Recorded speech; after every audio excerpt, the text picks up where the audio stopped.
की शुरुआत होती है एक ग्रुप एक्सप्लोरर्स से, जिनकी लीडर है सोफिया, और वो सब पैसिफिक ओशन में मौजूद है। सोफिया एक बहुत ही बड़ी फीमेल शार्क लिलीज को तलाश कर रही है। अचानक उनके सिस्टम पर एक अलर्ट आता है कि वो शार्क उनके बहुत करीब आ चुकी है। सोफिया तुरंत सभी डाइवर्स को ऑर्डर देती है, नीचे उतरो और शार्क को पीछे से कवर करो। जिसके बाद कुछ डाइवर्स समुद्र में छलांग लगा देते हैं, जिनमें सोफिया का हस्बैंड क्रिस भी शामिल होता है। थोड़ी देर की तलाश के बाद वो एक छोटे मरे हुए व्हेल मछली को देखते हैं, लेकिन किसी को समझ नहीं आ रहा कि वो मरी कैसे। क्रिस उसके करीब जाता है और देखता है कि उसके जिस्म पर शार्क के काटने के निशान हैं। तभी अचानक बहुत सारी फीमेल शार्क्स निकल आती हैं और पता चलता है कि वो सब लिलिस की बेटियां हैं। तभी लिलिस खुद सामने आ जाती है और सब उसे देखकर हैरान रह जाते हैं, क्योंकि उसका साइज पिछली बार के मुकाबले में डबल हो चुका होता है। 2 महीने पहले जब वो सब लिलिस को देखने आए थे, तब उसका साइज 3 मीटर था। अब लिलिस सिर्फ 2 महीने में 7 मीटर लंबी हो चुकी है। सोफिया क्रिस से कहती है कि जल्दी से उसका सैंपल लो, ताकि हम उसके तेजी से बढ़ने का राज जान सकें। क्रिस हिम्मत करके उसके करीब जाता है सैंपल लेने, लेकिन लिलिस तुरंत उस पर हमला कर देती है। उसी वक्त क्रिस और सोफिया के बीच कनेक्शन कट जाता है। सोफिया बहुत परेशान हो जाती है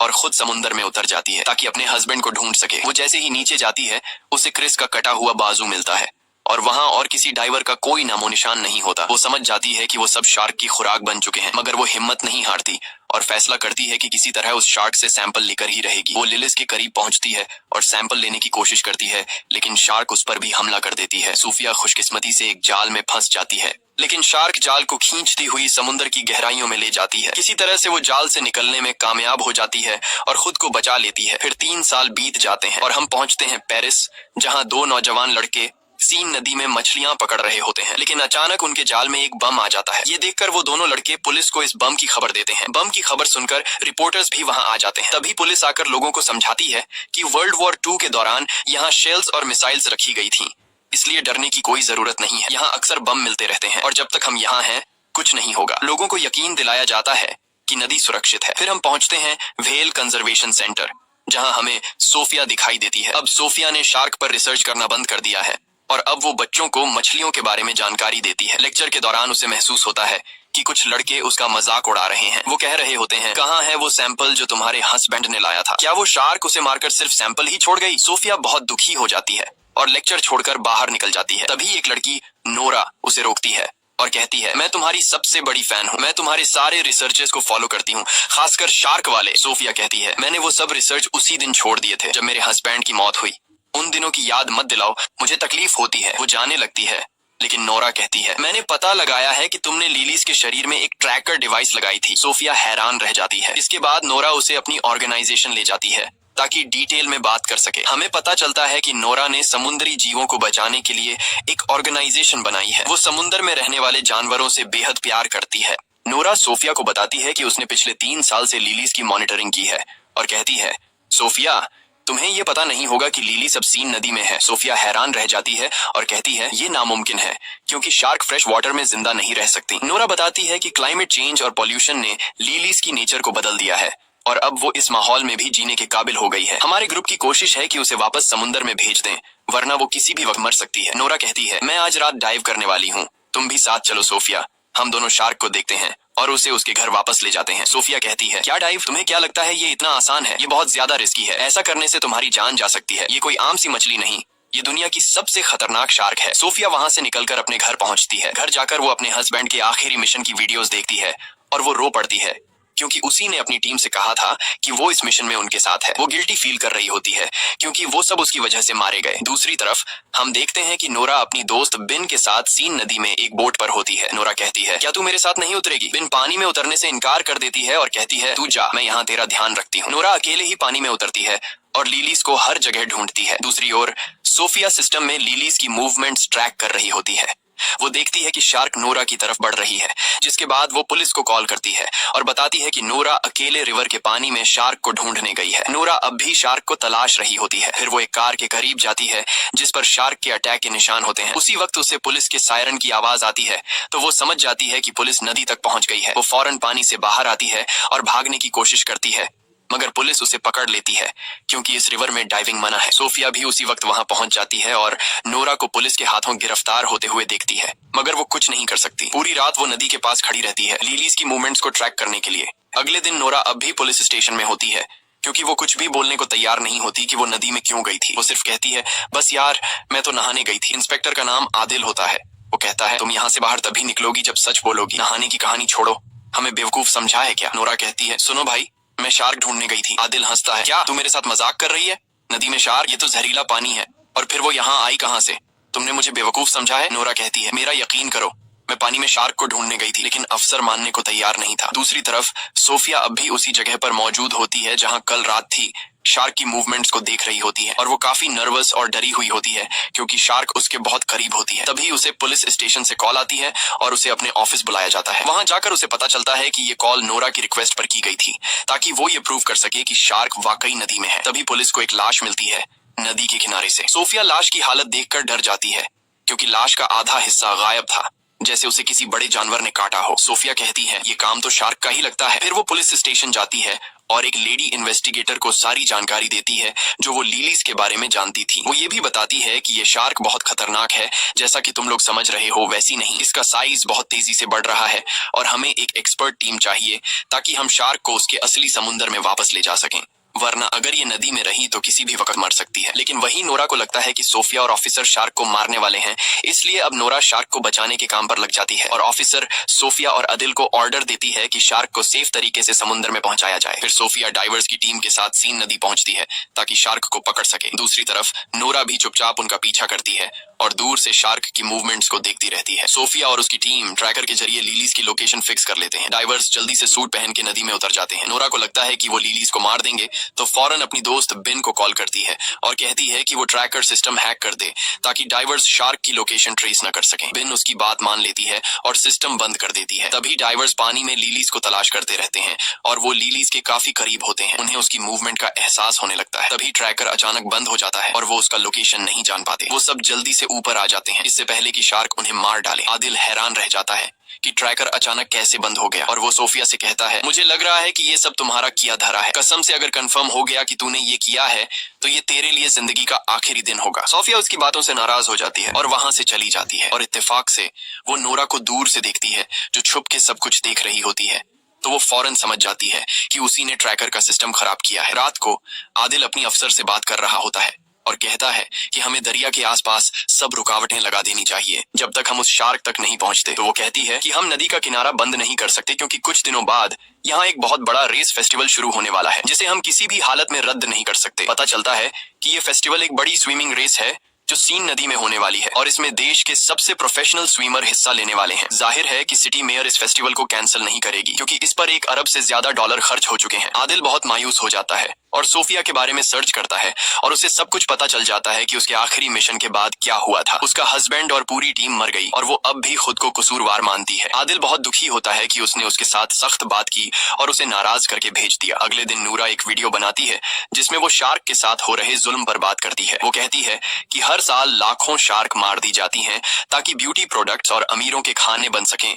ये क्रिएचर भी इंसानों की तरह जीने का हक रखती है। वो अपने जैसे नौजवानों से कहती है कि वो उसकी ऑर्गेनाइजेशन में शामिल हों और लेलिस शार्क को समंदर वापस पहुंचाने में मदद करें। सरप्राइज ये होता है कि वीडियो को लाखों व्यूज मिलते हैं और उसकी टीम में सैकड़ों नौजवान शामिल हो जाते हैं। सबका एक ही मकसद होता है, लेलिस को सलामती से समंदर तक वापस ले जाना। फिर आदिल सोफिया से मिलता है और कहता है मैं माफी चाहता हूँ अपनी बदतमीजी के लिए और वादा करता हूँ कि मैं तुम्हें सिटी मेयर से मिलवाऊंगा।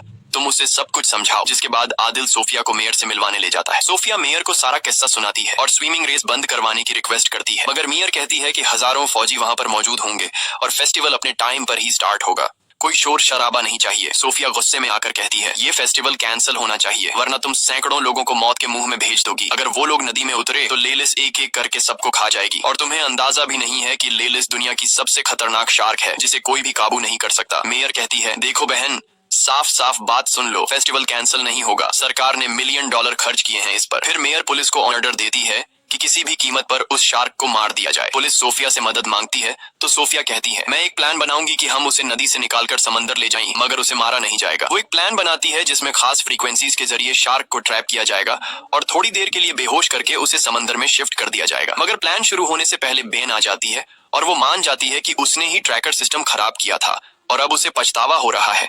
लेकिन मसला सिर्फ ये नहीं, नूरा ने लेलिस का लोकेशन ट्रेस कर लिया है और वो आज ही उसे समंदर की तरफ ले जाने का प्लान बना रही है। वो बताती है कि शार्क इस वक्त सीवरेज के टैंक के पास है। वो सोफिया और पुलिस से कहती है कि वो नूरा को रोके, क्योंकि वहाँ कुछ नौजवान भी मौजूद होंगे जो नूरा को सपोर्ट करने आए हैं और वो जगह बहुत खतरनाक है क्योंकि वो सीवरेज एरिया बहुत तंग है। सोफिया कहती है, अच्छा हुआ तुमने हमें ये बताया, और वो यकीन दिलाती है कि वो अपनी दोस्त को बचाएंगी। रात को हम देखते हैं कि नूरा, बेन और ऑर्गेनाइजेशन के बाकी लोग सीवरेज एरिया में पहुंच चुके हैं और मिशन के लिए तैयार हो रहे हैं। बेन थोड़ी नर्वस लग रही होती है, जैसे कुछ छुपा रही हो, मगर वो कहती है, मैं बस तुम्हारे लिए परेशान हूँ। फिर नूरा पानी में उतरती है ये साबित करने के लिए कि शार्क इंसानों के लिए खतरनाक नहीं होती। अब वो लेलिस का इंतजार करने लगती है। उसी वक्त सोफिया, आदिल और पुलिस वहाँ पहुंच जाते हैं और उससे कहते हैं, फौरन पानी से बाहर आओ। मगर वो लड़की जिद करती है कि वो मिशन पूरा करेगी। सोफिया उस पर चिल्लाती है, जो तुम कर रही हो वो गलत है, ये शार्क तुम्हारी सोच से भी बड़ी है, वो तुम्हारा सोनार डिवाइस और तुम्हें जिंदा खा जाएगी। इसी वक्त नूरा के पास एक शार्क नजर आती है। सोफिया फौरन समझ जाती है कि ये छोटी शार्क लेलिस की बेटी है, लेकिन नूरा बहुत एक्साइटेड होती है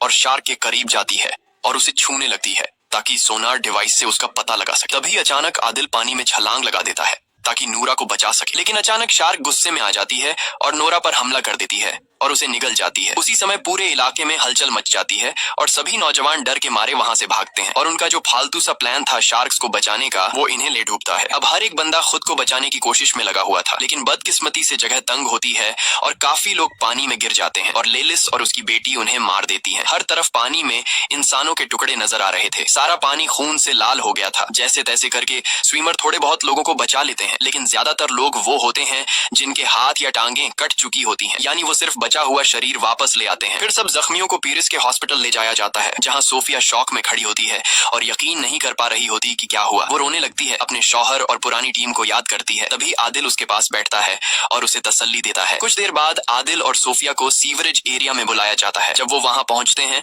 तो लेलिस की बेटी की लाश मिलती है। उसे लैब ले जाया जाता है ताकि सोफिया उस पर रिसर्च करे, शायद कोई क्लू मिल जाए। उसी समय सोफिया को पता चलता है कि ये शार्क सिर्फ 2 महीने की है और वो प्रेग्नेंट भी है, और सोफिया को लेलिस की बढ़ती हुई ग्रोथ का भी पता चल जाता है। हैरान करने वाली बात ये होती है कि ये फीमेल शार्क बिना किसी मेल शार्क के कोलैब किए बच्चे पैदा कर सकती है, यानी बिना नर के खुद ब खुद बच्चे देना। सोफिया समझ जाती है कि ये शार्क बहुत बड़ी आफत है, क्योंकि लेलिस की तादाद कुछ महीनों में बहुत ज्यादा बढ़ जाएगी और ये इंसानों के लिए बहुत बड़ा खतरा बन सकता है। इसीलिए लेलिस और उसकी सारी नस्ल को खत्म करना बहुत जरूरी है, वरना वो इंसानों को खत्म कर देगी। अगले दिन सोफिया और उसकी टीम मेयर के ऑफिस पहुंचती है और उसे सारी नई जानकारी देती है। मेयर बहुत नाराज होती है क्योंकि मिशन नाकाम हो चुका होता है और स्विमिंग फेस्टिवल स्टार्ट होने में सिर्फ कुछ ही घंटे बाकी होते हैं। वो कहती है कि किसी भी तरह इस शार्क को मारो। सोफिया उस पर गुस्सा करती है और कहती है, तुम्हारे लिए पैसे ज्यादा अहम हैं या लोगों की जानें? मेयर गुस्से में कहती है, बाहर निकलो यहाँ से। और फिर वो फैसला करती है कि शार्क को मारने की जिम्मेदारी अब फौज को दी जाएगी। फिर सोफिया और आदिल कैफे में बैठे बात कर रहे होते हैं। सोफिया कहती है, अगर फेस्टिवल को ना कैंसिल किया गया तो बहुत बड़ी तबाही हो जाएगी, क्योंकि मेयर पैसों की भूखी है और मुकाबला हर हाल में कराएगी। आदिल कहता है, चलो मिल के दुनिया बचाते हैं। वो दोनों प्लान बनाते हैं कि वो मेयर के बिना शार्क्स को मारेंगे। फिर आदिल अपने दोस्तों से बात करता है और उनसे मदद मांगता है। सब दोस्त राजी हो जाते हैं और एक टीम बनाते हैं। पहला काम ये होता है कि 2 बम एक्सपर्ट्स को बुलाया जाए ताकि वो पानी में डायनामाइट लगाए और उसी से लेलिस को मारा जाए। फेस्टिवल के दिन सोफिया, आदिल और पूरी टीम नदी में गोता लगाती है और शार्क्स की तरफ बढ़ते हैं ताकि बम खास उनके घर में लगा दें। उधर मेयर मेला ओपन कर रही होती है। उसे कुछ भी पता नहीं होता आदिल और सोफिया के प्लान का। फौज भी अपनी बोट्स में तैयार बैठी होती है किसी भी हमले के लिए। सोफिया की टीम शार्क के मेन जगह तक पहुंच जाती है और वो वहां हजारों शार्क मछलियां देखती है। सोफिया अपनी टीम को कहती है कि रुक जाए, क्योंकि शार्क इंसानी हरकत से खतरा महसूस करती है। दूसरी तरफ मेला शुरू हो जाता है और स्विमर पानी में कूद जाते हैं। सोफिया और उसकी टीम शार्क्स के बीच बम लगा देती है और जैसे ही काम खत्म होता है सब ऊपर जाने की कोशिश करते हैं। तभी एक शार्क आती है और टीम के 2 बंदों को मार देती है। सोफिया आदिल को खींचती है ताकि जल्दी निकल सकें, लेकिन बम जल्दी फट जाते हैं। धमाका होता है और टीम के बाकी लोग ऊपर उनका इंतजार कर रहे होते हैं। सोफिया आदिल को ऊपर ले आती है। टीम उसे बोट में डाल देती है क्योंकि वो जख्मी होता है। तब सोफिया फैसला करती है कि वो अकेले नीचे जाएगी ताकि यकीन कर ले कि लेलिस मर चुकी है या नहीं। लेकिन जब वो वापस आती है तो पता चलता है कि लेलिस अभी भी जिंदा है। फिर अचानक लेलिस कश्ती पर हमला करती है, टीम को गिरा देती है और पूरी टीम को मार देती है। लेकिन खुशकिस्मती से आदिल और सोफिया बच जाते हैं और ऊपर आ जाते हैं। तब वो देखते हैं कि शार्क तैराकों की तरफ बढ़ रही है, तो वो दोनों पानी में वापस कूद जाते हैं ताकि उसे रोक सकें। लेकिन तब तक बहुत देर हो चुकी होती है। शार्क पहले ही तैराकों तक पहुंच चुकी होती हैं और एक एक करके सबको मारने लगती हैं। एक ही झटके में नदी का पानी लाल हो जाता है। हर तरफ इंसानों के टुकड़े तैर रहे होते हैं। पूरा इलाका चीख पुकार और अफरा तफरी से भर जाता है। तभी फौज पहुंचती है और लेलिस पर गोलियां चलाती है, लेकिन उन गोलियों का उस पर कोई असर नहीं होता। सबसे बड़ा खतरा ये होता है कि नदी के नीचे कई बम पहले से लगे होते हैं। अगर कोई गोली उन पर लग गई तो पूरा शहर उड़ जाएगा। और फिर वही होता है, एक गोली बम से टकरा जाती है और जोरदार धमाका होता है। पूरा शहर तबाह हो जाता है। धमाके की वजह से एक भयानक सुनामी आती है जो पूरे शहर को बहा ले जाती है। कई लोग डूबकर मर जाते हैं, जिनमें सोफिया और आदिल भी होते हैं। सोफिया पानी की सतह पर आती है और बेहोश आदिल को देखकर किसी सुरक्षित जगह ले जाती है। दोनों एक लोहे के बड़े टुकड़े पर चढ़ जाते हैं। कुछ देर बाद आदिल को होश आता है और वो पूछता है, हम कामयाब हो गए? शार्क मर गई ना? सोफिया उसकी तरफ देखती है। उसकी आंखों में आंसू होते हैं, लेकिन वो कुछ नहीं बोलती। आदिल चारों तरफ देखता है और सदमे में चला जाता है। पूरा पेरिस शहर डूब चुका होता है और हर तरफ शार्क मछलियां तैर रही होती हैं।